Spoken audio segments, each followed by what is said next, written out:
बच्चों, कनेक्टेड में आपका स्वागत है।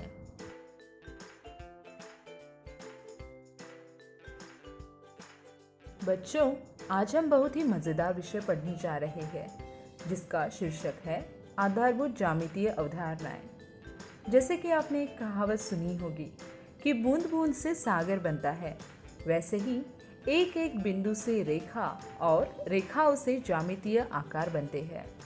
तो आज हम उन्हीं ज्यामितीय अवधारणाओं जैसे कि बिंदु, रेखाखंड, रेखा, प्रतिच्छेदी रेखाएं, समांतर रेखाएं, किरण, वक्र, बहुभुज, कोण, त्रिभुज तथा वृत्त के बारे में पढ़ने जा रहे हैं।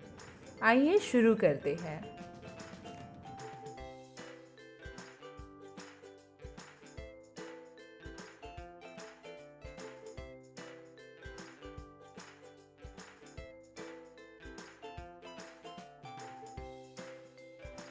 तो बच्चों, शुरू करते हैं बिंदु से। आप किसी भी पेन या पेंसिल की नोक को जब कॉपी पर रखेंगे तो उससे एक चिन्ह अंकित होगा जिसे हम बिंदु कहते हैं। जितनी पतली नोक होगी, बिंदु का आकार उतना ही छोटा होगा। ये भी हो सकता है कि वह इतना छोटा हो कि आपको कम नजर आए। सभी बच्चे अपनी कॉपी पर 4-5 बिंदु अंकित करो तथा उन्हें नाम दो, जैसे कि ए, बी या फिर सी। रेखाखंड। अभी हमने बिंदु के बारे में पढ़ा, तो जब हम दो बिंदुओं को जोड़ते हैं तो वो एक रेखाखंड बनाते हैं। ये बिंदु ही इस रेखा के अंतिम बिंदु होते हैं, यानी कि वे उस रेखा की सीमा निर्धारित करते हैं कि उस दिशा में उस रेखा को आगे नहीं बढ़ा सकते। उदाहरण के लिए, एक कॉपी के पन्ने को फोल्ड करेंगे तो उसके बीचों बीच एक रेखाखंड बन जाएगा। या अगर आप किसी रस्सी के एक सिरे को पकड़े हुए तथा दूसरा कोई और, तो उसके दोनों सिरे उसके अंतिम बिंदु कहलाएंगे।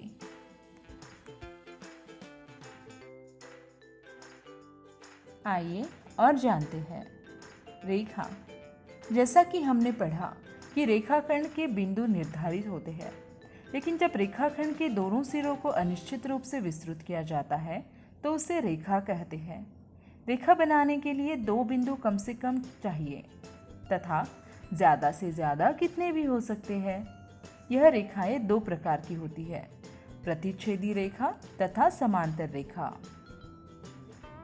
प्रतिच्छेदी रेखा। बच्चों, जैसा कि हमने रेखा बनाना सीखा, तो जब ये रेखाएं एक दूसरे से मिलती है या किसी बिंदु पर एक दूसरे को काटे तो वह प्रतिच्छेदी रेखा कहलाती है। मान लीजिए कि एक रेखा का नाम P है तथा दूसरी का नाम Q है। वे दोनों एक दूसरे को P बिंदु पर काटती है, तो यह रेखाएं प्रतिच्छेदी रेखाएं कहलाएंगी।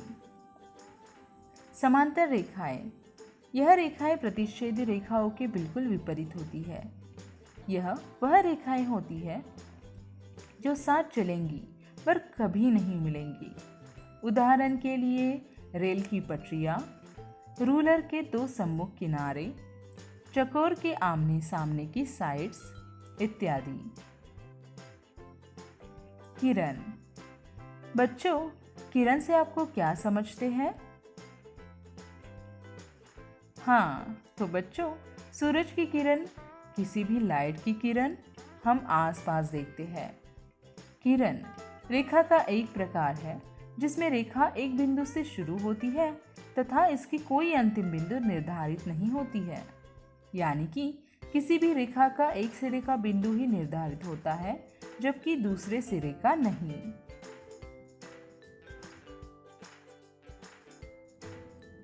बच्चों, अभी तक हमने रेखाओं के बारे में पढ़ा और समझा। चलिए अब आकारों के बारे में पढ़ते हैं। अभी तक हमने सीधी रेखाओं के बारे में पढ़ा, लेकिन जब रेखाएं सीधी न होकर टेढ़ी मेढ़ी होती है तो उसे वक्र कहते हैं। ऐसी लाइन अक्सर हम अपनी कॉपी तथा किताबों पर बनाते रहते हैं। वक्र के 2 प्रकार होते हैं, पहला खुला वक्र और दूसरा बंद वक्र। खुला वक्र। कोई भी ऐसा वक्र जिसका कोई भी हिस्सा या सिरा खुला हो उसे खुला वक्र कहते हैं। बंद वक्र। कोई भी ऐसा वक्र जिसका कोई भी हिस्सा या सिरा खुला न हो, यानी कि सब ओर से बंद हो, उसे बंद वक्र कहते हैं। बंद वक्र के कुछ जाने योग्य क्षेत्र है, जैसे कि अभ्यंतर, परिसीमा एवं बहिर्मार्ग। आइए इनको जानते हैं। पहला वक्र, वक्र का अभ्यंतर। किसी भी वक्र के अंदर के क्षेत्र को अभ्यंतर कहते हैं। दूसरा, वक्र की परिसीमा। किसी भी वक्र की सीमा को वक्र की परिसीमा कहते हैं। और तीसरा, वक्र का बहिर्मार्ग। किसी भी वक्र के बाहरी क्षेत्र को वक्र का बहिर्मार्ग कहते हैं। जैसा कि आप तस्वीर में देख सकते हैं कि आकृति के साथ ए, बी और सी बिंदुओं को अंकित किया गया है। इस आकृति के आधार पर बिंदु ए वक्र का अभ्यंतर, बिंदु बी वक्र की परिसीमा तथा बिंदु सी वक्र का बहिर्मार्ग है।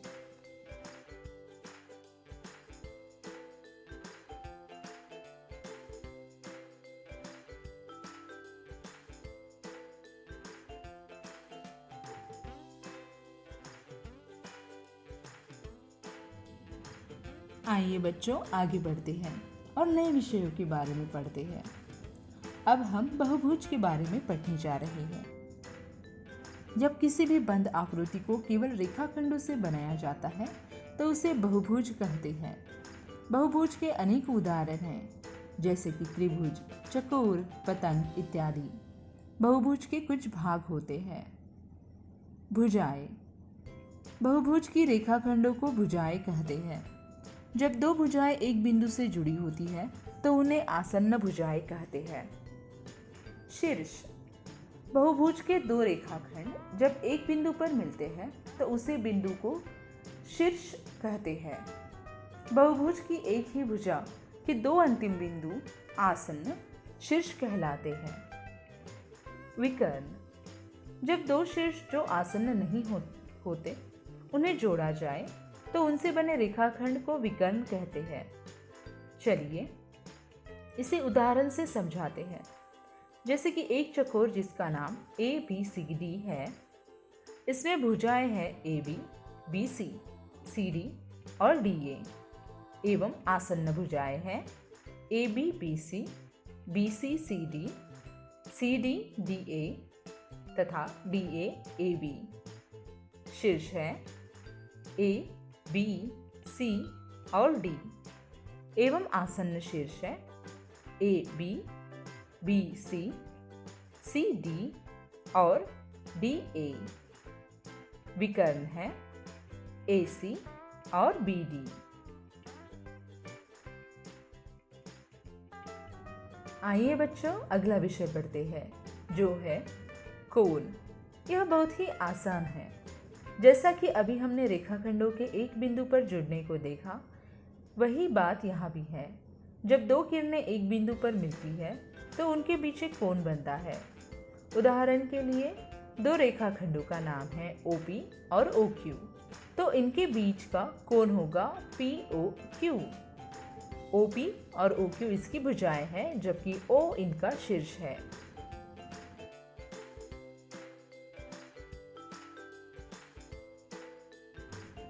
आइए अब हम सबसे छोटे बहुभुज के बारे में जानते हैं।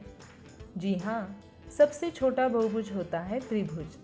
जैसा कि नाम से समझ आता है, त्रि मतलब तीन, यानी कि इसमें तीन भुजाएं, तीन कोण तथा तीन शीर्ष होते हैं। उदाहरण के लिए मान लो एक त्रिभुज है ABC, इसमें भुजाएं होंगी AB, BC और CA और कोण होंगे ABC, BCA, CAB तथा शीर्ष होंगे A, B और C। जैसे हमने त्रिभुज के बारे में पढ़ा, वैसे ही चतुर्भुज भी होते हैं। इसके भी नाम से समझ आता है कि चतुर यानी कि चार, यानी कि इसकी चार भुजाएं, चार कोण तथा चार शीर्ष होंगे। बस इसमें एक नई चीज़ और है, जो कि आमने सामने की भुजाएं होती है। उन्हें सम्मुख भुजाएं कहते हैं तथा आमने सामने के कोण को सम्मुख कोण। वैसे ही साथ वाली भुजाओं तथा कोणों को आसन्न भुजा एवं कोण कहते हैं। उदाहरण के लिए मान लीजिए एक चतुर्भुज है ABCD, तो उसमें चीज़ें कुछ इस तरह होंगी। भुजाएं AB, BC, CD और DA। आसन्न भुजाएं AB, BC, BC, CA, DA, AB। सम्मुख भुजाएं AB, CD, BC, DA। कोण होंगे ABC, BCD, CDA, DAB। आसन्न कोण होंगे ABC, BCD और CDA, DAB। सम्मुख कोण होंगे ABC, CDA, DAB, BCD। शीर्ष A, B, C तथा D।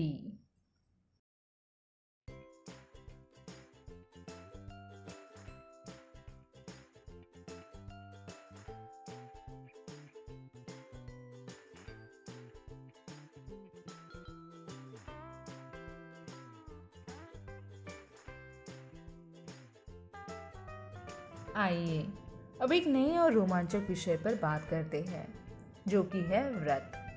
व्रत एक गोलाकार आकृति है तथा यह कोई बहुभुज नहीं है। जैसे बाकी सभी की विशेषताएं थी, इसकी भी अवश्य होंगी। इसके मापदंड औरों से अलग एवं मजेदार है। चलिए जानते हैं।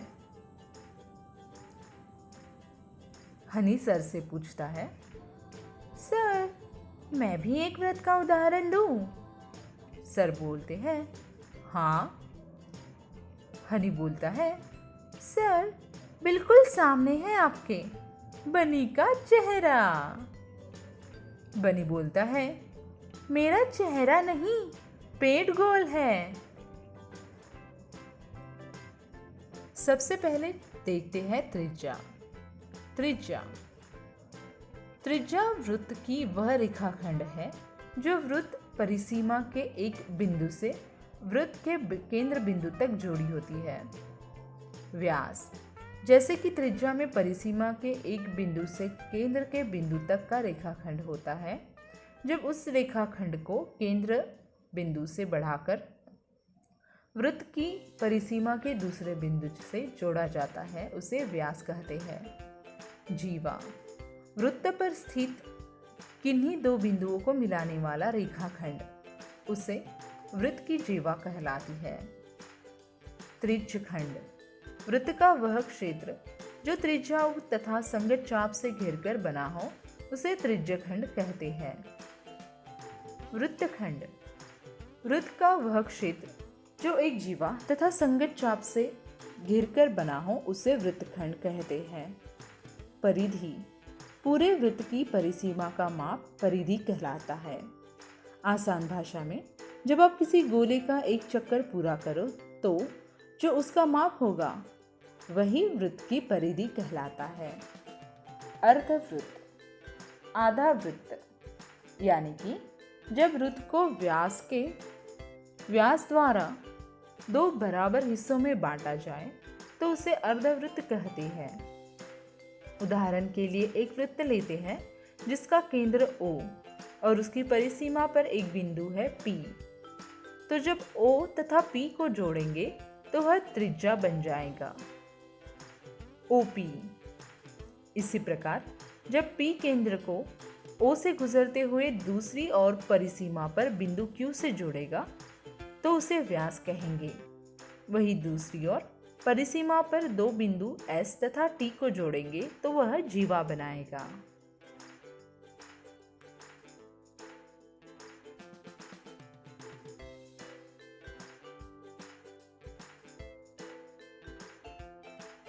चलिए कुछ अभ्यास प्रश्न करते हैं। प्रश्न पहला, इनमें से बताएं कि किसे क्या कहते हैं।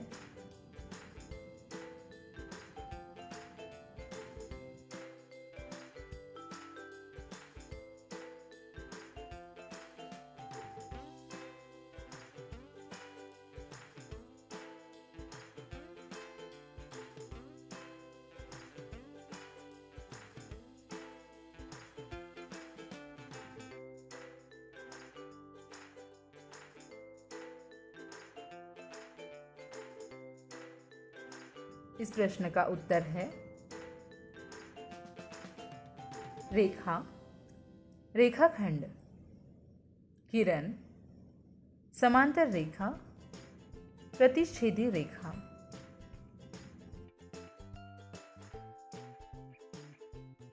निम्नलिखित आकृतियों की विशेषताएं लिखिए।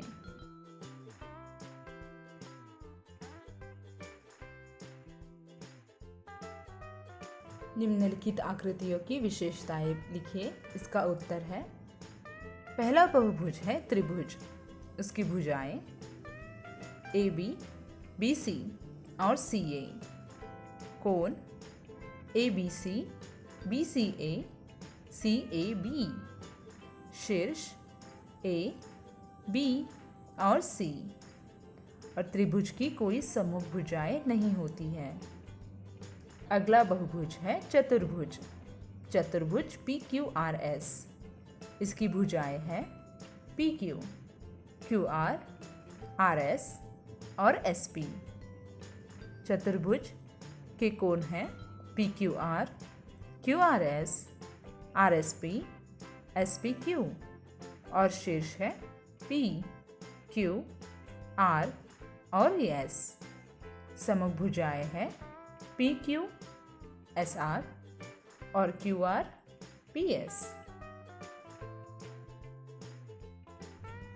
दिए गए वृत्त के भागों के नाम लिखिए। केंद्र बिंदु, त्रिज्या, जीवा, त्रिज्यखंड, व्यास और वृत्तखंड।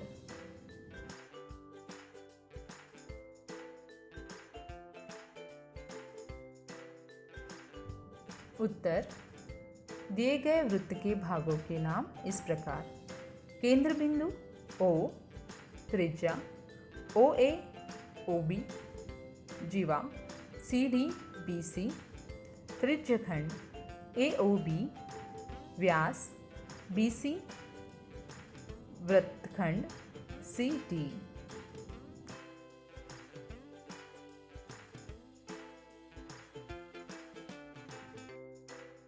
आज का पाठ यही समाप्त हुआ। आशा है कि आपको समझ आया होगा। धन्यवाद।